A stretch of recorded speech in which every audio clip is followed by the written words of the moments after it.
आज म तपाईहरुलाई होटल तथा रेस्टुरेन्टहरुमा चिकन चिल्ली बोनलेस कसरी बनाइन्छ भनेर देखाउँदै छु। भिडियोलाई अन्तिमसम्म हेर्दा साथ दिनुहोला।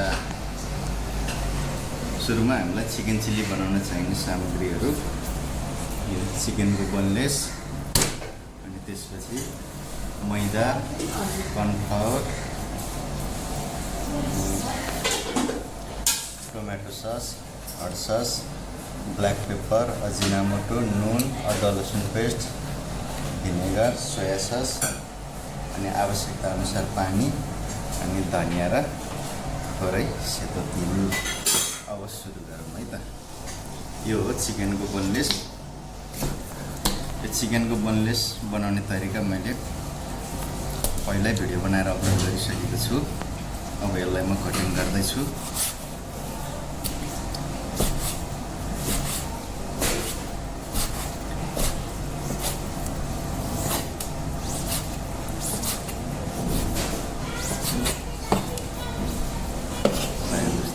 यतिको मात्रै बनाउँदैछु।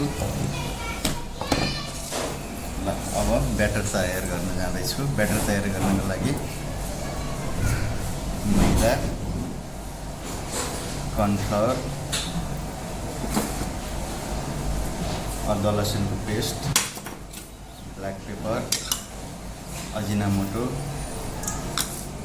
अनि स्वाद अनुसार नुन, अनि थोरै फुड कलर। म यसलाई पानी हालेर ब्याटर तयार गर्दैछु।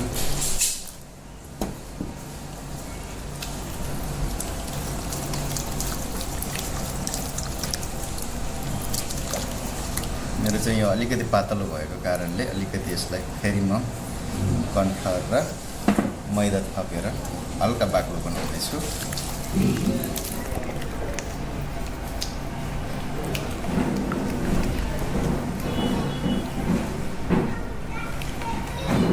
ल हेर्नुहोस् त, अब यतिको भएपछि यो बोनलेसलाई म यो ब्याटरमा राखेर फ्राई गर्दैछु।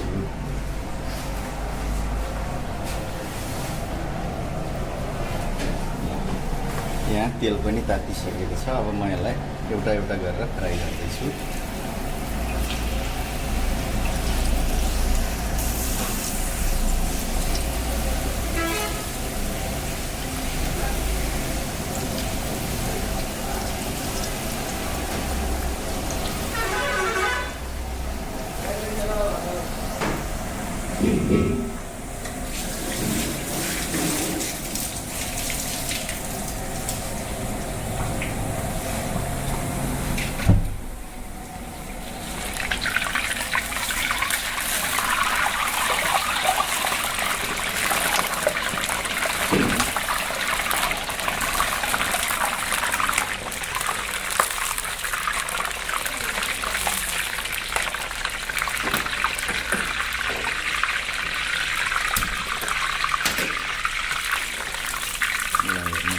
यो पाक्ने क्रममा छ। अब म अर्को फ्राई प्यानमा यसको लागि ग्रेभी बनाउँदैछु।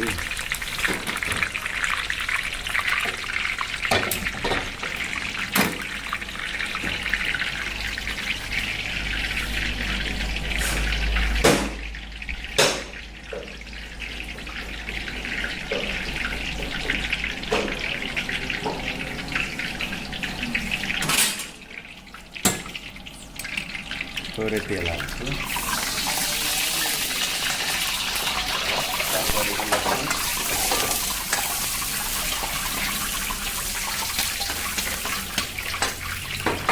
अब म भेजिटेबलहरू हाल्दैछु।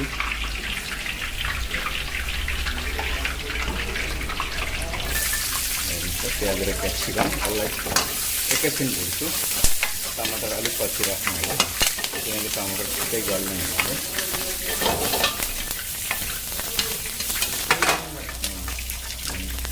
अब यसमा म टमाटर राख्दैछु।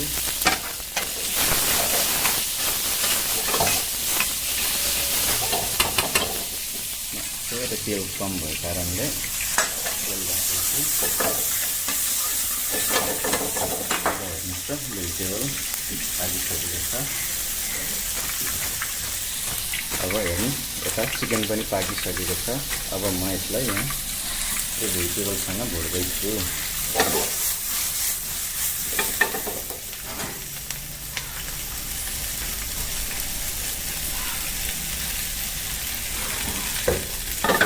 अब म यसमा हाल्दैछु भिनेगर, थोरै सोया सस,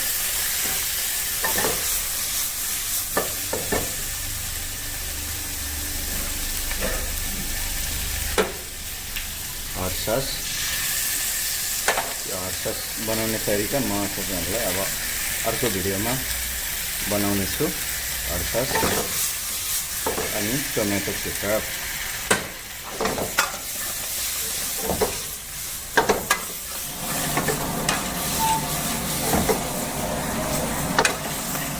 यसमा मैले मसला केही पनि थप्दिनँ किनकि यो हट ससमा मैले पहिला नै यसलाई चाहिने सबै मसलाहरू राखेर बनाइसकेको छु।